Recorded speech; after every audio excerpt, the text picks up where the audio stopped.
पिछली कई एपिसोड्स में हमने पावर सेक्टर को डिटेल में स्टडी किया है, लेकिन आज हम फॉसिल फ्यूल्स को स्टडी करेंगे। अनफॉर्चुनेट बात यह है कि हमने पिछले 70 सालों में गैस को लिटरली मुफ्त के रेट पर पॉलिटिकल डिसीजंस की बेसिस पर बांटा है। इस डिमांड की जो मेजर कंज्यूमर है वो है पावर सेक्टर, विच टेक 63%, और बाकी 37% इंडस्ट्रियल सेक्टर में इस्तेमाल होती है, primarily for cement.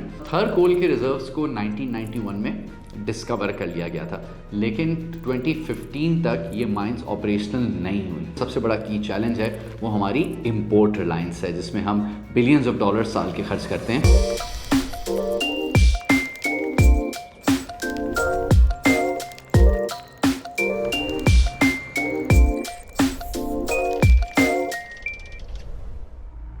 Welcome to Pakistan and counting.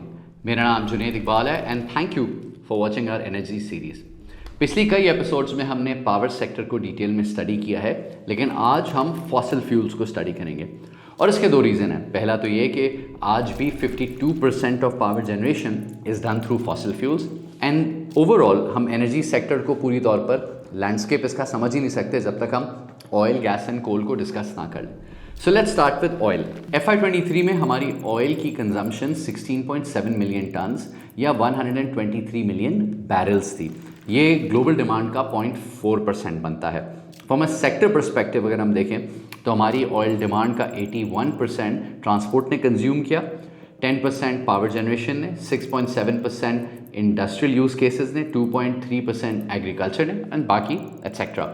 और अगर सप्लाई को देखें तो 84% of our supply was met through imports, जिसमें हमने 131 मिलियन बैरल्स इंपोर्ट किए at a cost of 13.6 billion and 16% of our demand was met through local supply which comes to 25 million barrels per year. हमारी local supply 70,000 barrel per day के करीब है। Did you know कि 15 IPPs के shares Pakistan stock exchange पर listed हैं। K-Trade एक digital brokerage firm है और आप इनकी ऐप या वेब प्लेटफॉर्म के थ्रू IPPs या और किसी भी लिस्टेड कंपनीज के शेयर्स को ट्रेड कर सकते हैं। इसके अलावा K-Trade अक्सर सेक्टर्स की रिसर्च भी अपने क्लाइंट्स को प्रोवाइड करता है। इनके बारे में मजीद जानने के लिए डिस्क्रिप्शन में लिंक को जरूर क्लिक करें। Thank you K-Trade for supporting Pakistan and counting.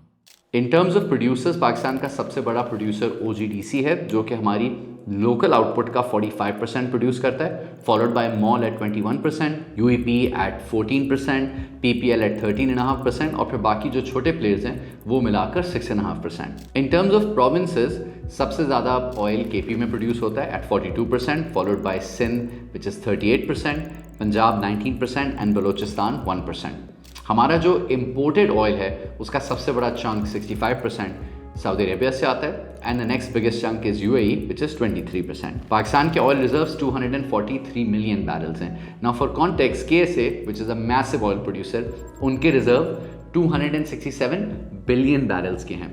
Now without import theoretically Pakistan जो है वो 2 साल सर्वाइव कर सकता है, लेकिन हम current local to import ratio पर चलें तो हमारे पास तकरीबन 10 साल के लोकल रिजर्व्स हैं। यहाँ पर यह बात कहना बहुत ज़रूरी है कि पाकिस्तान में ऑयल एक्सप्लोरेशन का फर्दर पोटेंशियल काफ़ी ज़्यादा है and hence we need to invest in the exploration and production sector ताकि हमारी जो लोकल आउटपुट है वो बढ़ सके।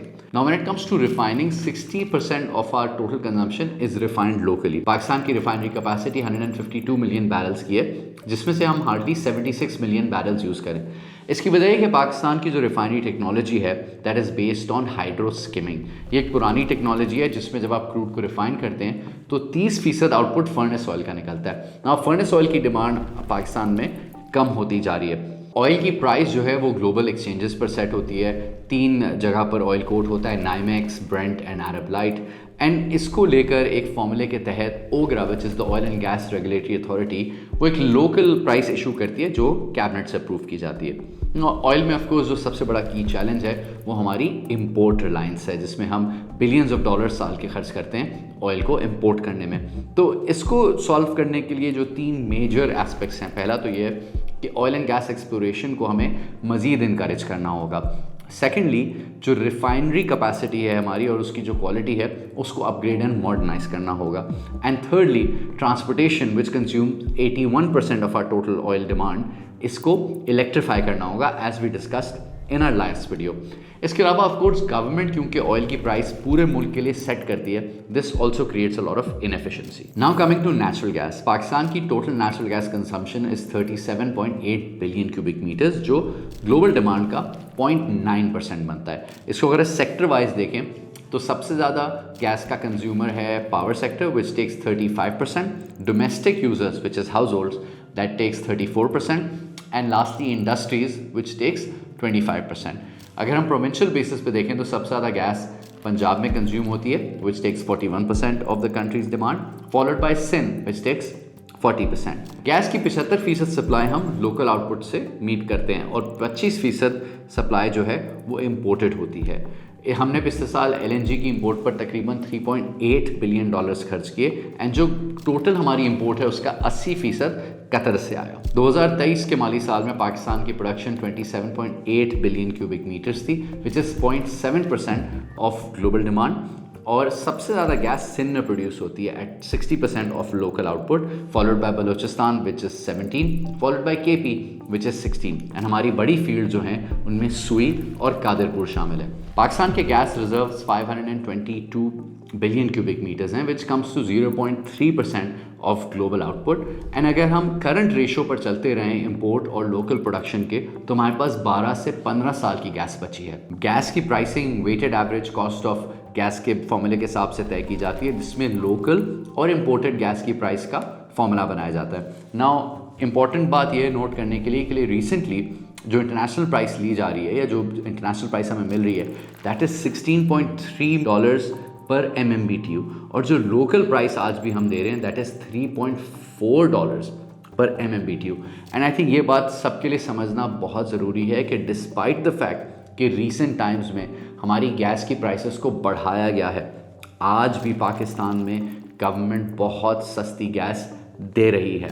अगर हम डोमेस्टिक यूज़ केसेस के हाई स्लैब्स को ले लें तो पाकिस्तान में $8.28 पर MMBTU पर गैस दी जा रही है, जबकि इंडिया में ये $10 है, यूके में $16 है। और अगर हम इंडस्ट्रियल यूज़ केसेस के लिए देख लें तो पाकिस्तान में $6.9 पर MMBTU है, एंड इंडिया में कुछ जगहों पर कुछ स्लैब्स में $18.2 पर MMBTU है।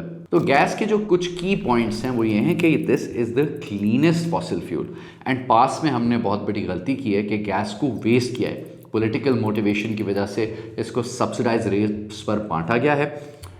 कई प्रोविंसेस में पाइप्ड गैस घरों तक आती है जिसकी वजह से काफ़ी इनएफिशिएंसी पैदा होती है, एंड आप अगर नोट करें तो KSA और UAE जैसे मुल्कों में भी पाइप्ड गैस नहीं आती बल्कि लोग सिलेंडर्स लाते हैं। एंड ऑफ कोर्स ये विजुअल तो आप जानते ही होंगे कि कुछ साल पहले CNG स्टेशंस पर लैंड क्रूजर्स खड़ी CNG भरा रही होती थी at such cheap rates.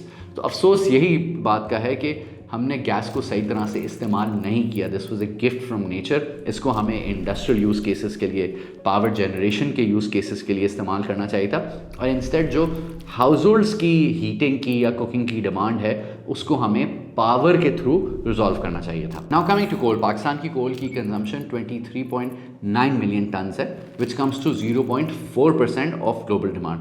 Now इस डिमांड की जो मेजर कंज्यूमर है वो है पावर सेक्टर विच टेक्स 63%, और बाकी 37% इंडस्ट्रियल सेक्टर में इस्तेमाल होती है, प्राइमरीली फॉर सीमेंट।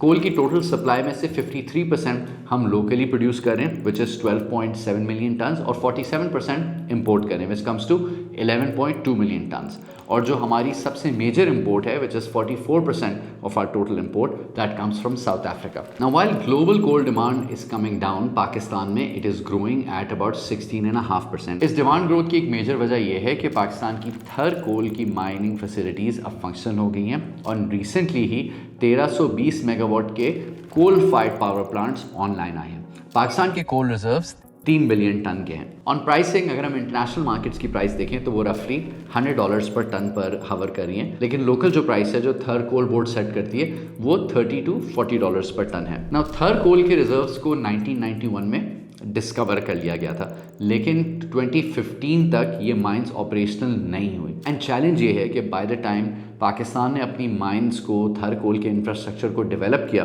तो globally coal fired power plants के लिए फाइनेंसिंग अवेलेबल होना बंद हो गई, और अब तो even Chinese lenders cold fired power plants के लिए फाइनेंसिंग नहीं दे रहे। तो इन समरी हम गैस के मामले में सबसे ज़्यादा खुद कफील हैं, जिसमें से 75% of our demand is met through local output. लेकिन अनफॉर्चुनेट बात यह है कि हमने पिछले 70 सालों में गैस को लिटरली मुफ्त के रेट पर पॉलिटिकल डिसीजंस की बेसिस पर बांटा है।